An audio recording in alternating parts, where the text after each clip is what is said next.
대신 예수님께서 함께 계시는 동안에는 기뻐해야 마땅하다는 말씀입니다. 슬픔의 금식을 하는 것이 적절하지 않다는 그런 이야기입니다. 우리에게 엄청난 어려움이 있어서 그 해결을 간절히 바라면서 주님께 기도할 때 우리는 흔히 금식 기도를 합니다. 그런데 지금은 어떤 상황입니까? 바로 예수님이 곁에 계시는 상황입니다. 신랑 예수님과 함께하는 잔치 상황입니다. 세리와 죄인들이 예수님을 만나는, 식탁에서 교제하는 시간입니다. 신랑 메시아가 결혼 파티에 초대받은 사람들에게 베푸는 축하의 만찬 시간입니다. 주님께서는 우리의 모든 죄를 다 없애주셨고 우리를 주님의 신부로 삼아주셨습니다. 그래서 지금도 우리는 주님과 잔치를 벌이고 있는 중입니다. 하나님의 나라가 임한다는 것이 바로 이런 것입니다. 언젠가 환난의 때에 우리 마음에서 예수님을 빼앗길 위기가 오기라도 한다면 그땐 결사적으로 매달리기 위해 금식 기도로 믿음을 지켜야겠지만 지금은 바로 예수님이 곁에 계실 때입니다. 혼인집 손님들이 신랑과 함께 있을 동안에 슬퍼할 수 있느냐? 이 예수님이 함께 하시는 기쁜 잔칫날에 슬퍼하는 것은 합당하지 않다고 예수님께서는 말씀하십니다. 하나님과의 관계 회복은 결혼이라는 것을 통해서 종종 예언됩니다. 이사야 61장 10절에 이렇게 증거합니다. 내가 여호와로 말미암아 크게 기뻐하며 내 영혼이 나의 하나님으로 말미암아 즐거워하리니 이는 그가 구원의 옷을 내게 입히시며 공의의 겉옷을 내게 더하심이 신랑이 사모를 쓰며 신부가 자기 보석으로 단장함 같게 하였음이라 라고 증거합니다. 결혼하는 신랑 신부처럼 하나님으로 말미암아 즐거워한다는 말씀입니다. 기쁨이 가득할 것이라는 말씀입니다. 식탁에서 교제를 나누는 세리와 죄인들은 신랑 되신 예수님과 함께함으로 말미암아 하나님과 관계가 회복되었고 그곳에는 금식이 가득한 게 아니라 기쁨이 가득합니다. 우리는 이미 세상에 도래한 하나님 나라의 백성으로서 성도들이 누려야 할 기쁨에 찬 삶을 살아야 합니다. 당시의 금식 관습을 보면 매주 월요일과 목요일을 금식을 하였다고 하는데 그 규칙은 당시 율법에는 없는 것입니다. 율법에 없는 규칙을 그냥 관습적으로 지킨 것이었습니다.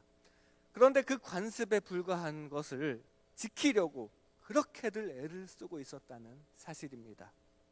다시 말해서 슬퍼하려고 애를 쓰고 있었다는 것입니다. 금식하면서 슬퍼하려고 그렇게 규칙을 지키고 관습을 지키고 애를 쓰고 있었다는 것입니다. 바리새인이나 유대인들은 금식을 구원의 방편으로 생각할 정도로 형식적이었기 때문입니다. 반면에 예수님께서는 구원을 베푸시는 하나님의 아들로서 그의 제자들과 직접 함께 하셨습니다. 이것이 바로 하나님 나라입니다. 더 이상 율법도 금식의 필요도 없는 하나님의 나라, 오직 자유와 기쁨과 평화가 가득한 하나님의 나라입니다. 그러므로 우리는 항상 기뻐해야 합니다. 항상 기뻐하고 쉬지 말고 기도로 주님과 함께하며 범사에 감사해야 합니다. 그 기쁨에 감사해야 합니다. 하박국 3장 17절 18절에 이렇게 고백합니다. 비록 무화과 나무가 무성하지 못하며 포도나무에 열매가 없으며 감람나무에 소출이 없으며 밭에 먹을 것이 없으며 우리의 양이 없으며 외양간에 소가 없을지라도 나는 여호와로 말미암아 즐거워하며 나의 구원의 하나님으로 말미암아 기뻐하리로다. 하나님이 지금 나와 함께 하시니 그것으로 기뻐해야 한다는 사실입니다. 근엄한 얼굴을 하고 고뇌에 찬 몸짓을 하는 것이 경건한 성도들의 태도는 아닙니다.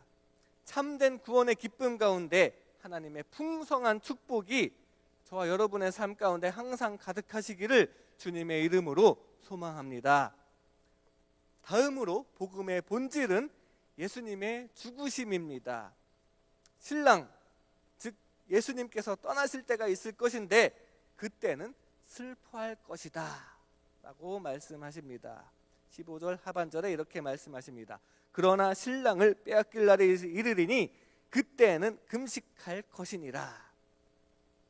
예수님께서는 당신께서 죽어주심으로 주의 자녀들을 하나님의 나라로 인도하십니다.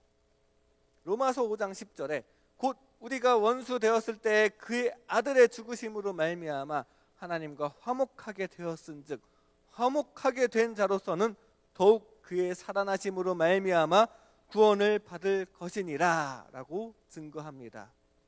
죽어주심으로 구원길로 인도하시는데 이것이야말로 복음의 본질입니다. 복음의 본질은 우리 예수님의 죽으심입니다. 신랑을 빼앗길 날은 십자가에 못 박혀 죽으실 때를 가리킵니다. 그때는 누구나 슬픔에 잠겨 금식하게 될 것입니다. 이것은 앞으로 일어날 일에 대한 암시입니다. 앞으로 예수님께서 십자가에서 죽임 당하실 것을 지금 말씀하고 계시는 중입니다. 예수님께서는 금식을 적극적으로 권하시지는 않았지만 금식 자체를 부인하지는 않으십니다. 금식도 필요합니다. 신랑을 빼앗길 때에는 금식할 것이다, 슬퍼할 것이다 라고 미래를 말씀하십니다. 그런데 왜 죽으십니까? 바로 신부를 위해서 예수님은 죽으십니다. 신부, 즉 나를 위해서, 나 때문에, 내 죄 때문에 죽으시는 것입니다. 내 죄 때문에 예수님께서 고난 당하심을 생각하고 회개하는 의미에서 우리는 모두 금식해야 합니다. 회개하는 의미에서 금식해야 합니다. 내가 주님의 십자가에 못 박고 있음을 알면서도 그 죄를 이기지 못하는 내 자신에 대해 애통해야 하는 마음으로 금식해야 합니다. 그것이 금식이지, 나는 일주일에 2번 금식했다, 너희도 나만큼만 해봐라, 당신네 제자들은 왜 금식하지 않느냐 라면서 금식 그 자체에만 의미를 두는 것은 금식의 정신에 맞지 않습니다. 예수님께서 함께 하신 세리와 죄인들은 겸손히 주님의 은혜를 바라고 있는 자들이었습니다. 나는 죄인입니다 라고 고백하고 있는 이 죄인들에게 예수님께서 함께 하셨고 식탁에서 주님과 교제하는 기쁨을 주신 것입니다. 내 죄 때문에 예수님께서 죽임 당하셨음을 생각하면서 나는 죄인입니다 하면서 우리는 회개해야 합니다. 그걸 알면서도 계속 죄를 지을 수밖에 없음을 알고 애통해야 합니다. 복음의 본질을 잊지 말고 회개와 애통의 마음으로 금식해야 합니다. 그래서 병든 영혼을 치유해 주시는 주님의 도우심으로 내 안에 있는 악한 것들을 정복해가는, 그렇게 주님과 가까워져가는 저와 여러분 되시기를 주님의 이름으로 권면합니다. 마지막으로 복음의 본질은 생명력입니다. 하나님의 나라도 마찬가지로 생명력이 넘치는 곳입니다. 생명수가 넘쳐 흐르는 곳입니다. 생명력이 있는 생배 그리고 새 포도주, 이것들은 경직되고 낡은 유대 종교로 수용하기 어렵습니다. 주님의 복음을 이 생배 조각과 새 포도주로 예수님께서 빗대어서 말씀하셨습니다. 16절 함께 읽겠습니다. 생배 조각을 낡은 옷에 붙이는 자가 없나니 이는 기운 것이 그 옷을 당기어 헤어짐이 더하게 됨이요. 아멘. 생배라는 것은 한 번도 세탁하지 않은 배입니다. 그래서 생배라고 합니다. 그래서 물에 빨면 새 것이기 때문에 쉽게 줄어들게 됩니다.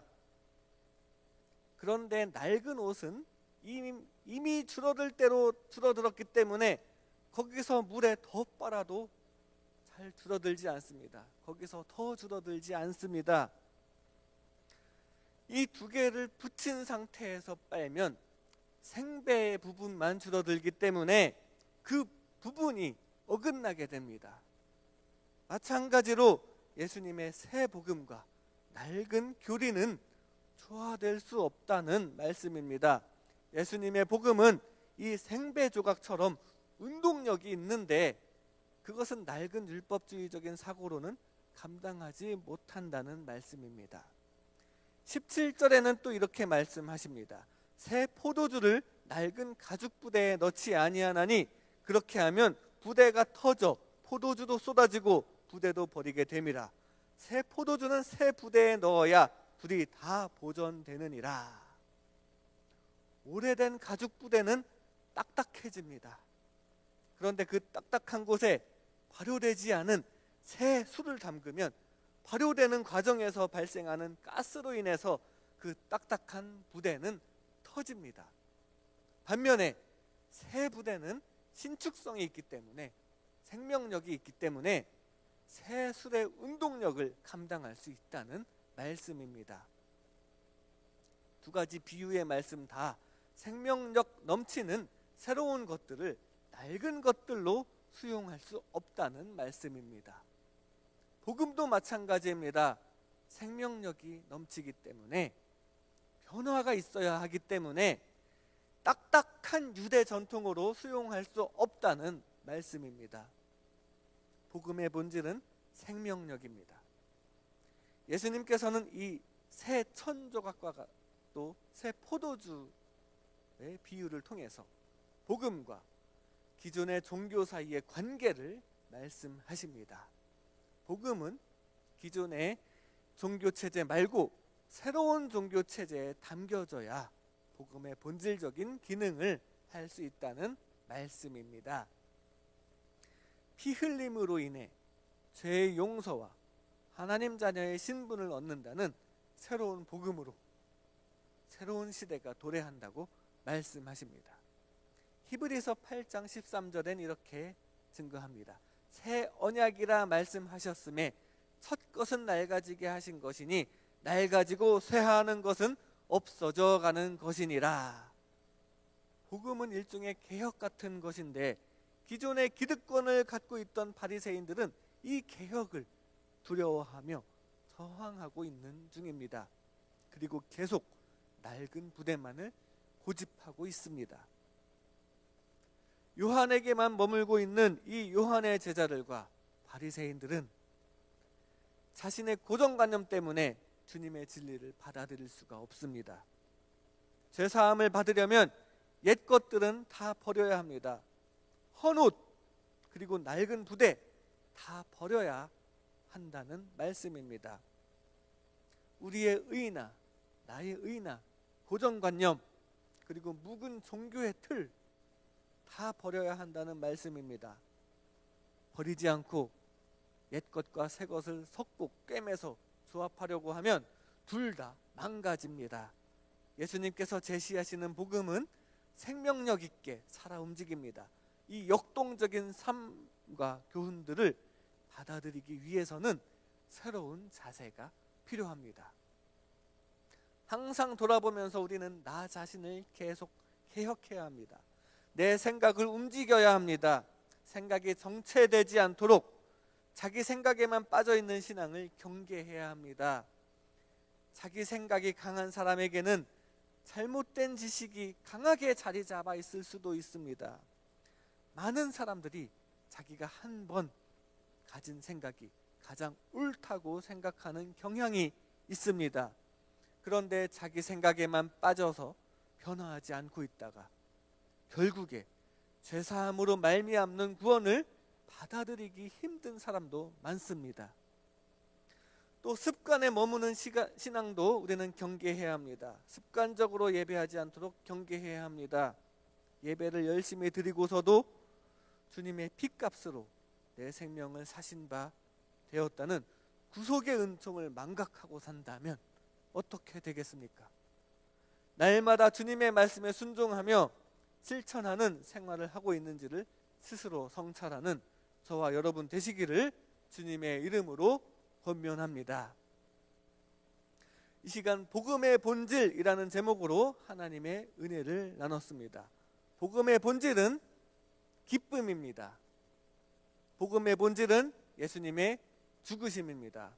복음의 본질은 생명력입니다. 오늘 여러분의 기도에 이 기도를 더하면 좋겠습니다. 주여, 주님 주신 복음의 은혜에 감사합니다. 주님과 함께하며 항상 기뻐하고 주님의 죽으심 앞에서 겸손히 애통해하며 회개하면서 주님의 생명력 있는 말씀을 실천할 수 있도록 도와주시옵소서.